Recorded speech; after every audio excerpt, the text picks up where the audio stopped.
I've changed for the better this time.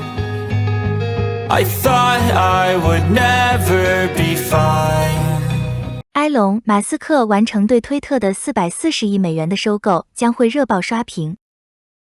马斯克在完成对推特的收购交易后，于美国旧金山时间27日晚些时候，在其推特账号上发文称，这只鸟自由了。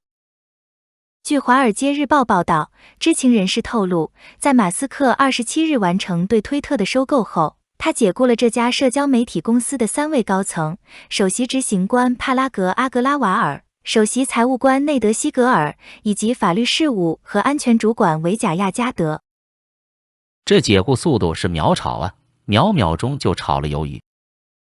据美国彭博社援引消息爆料，在完成收购后，马斯克计划担任推特公司的首席执行官，并对推特的部分禁令规定做出改变。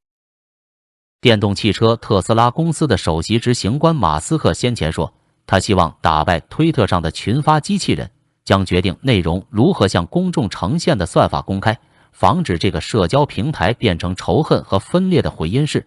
与此同时，他也要限制出版审查。用推特的都知道，推特平台的标志就是一只蓝色的鸟。马斯克说这只鸟自由了，真的就从此完全言论自由了吗？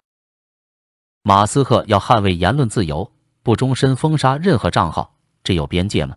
比如说，某些账号宣传极端恐怖、种族仇恨、色情、仇杀、贩毒，也没有边界限制吗？所以，捍卫言论完全自由的结果是对社会积极还是负面，还有待观察。马斯克说，他收购推特并不是为了赚钱，而是试图帮助我所爱的人类。这个初衷固然好，但资本控制舆论似乎是常态。马斯克收购推特背后自然是有财团在支持和参与，即便马斯克本人不想从推特获利，他背后的参与的财团也是要逐利的，这是资本的本性，没什么不对。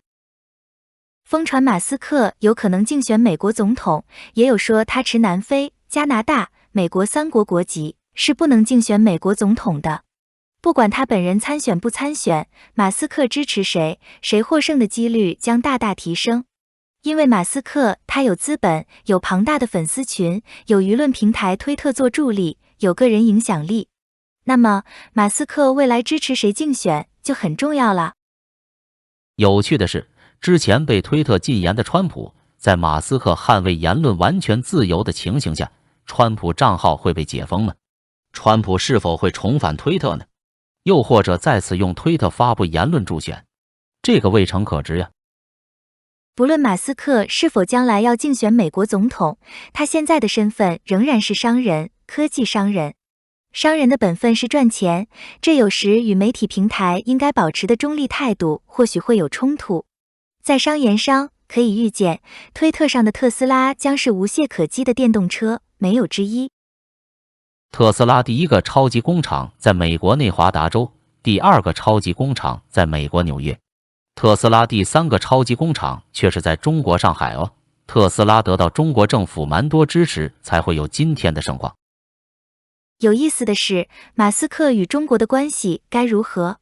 推特上蛮多反华言论，马斯克面对特斯拉的中国巨大市场，一方面商人在商言商要利益最大化，另一方面媒体人要中立。在需要舆论导向时，他还会继续无视推特上的各种辱华言论吗？不可否认，马斯克是个牛人，他是否能够做到鱼和熊掌兼得，我们且行且看。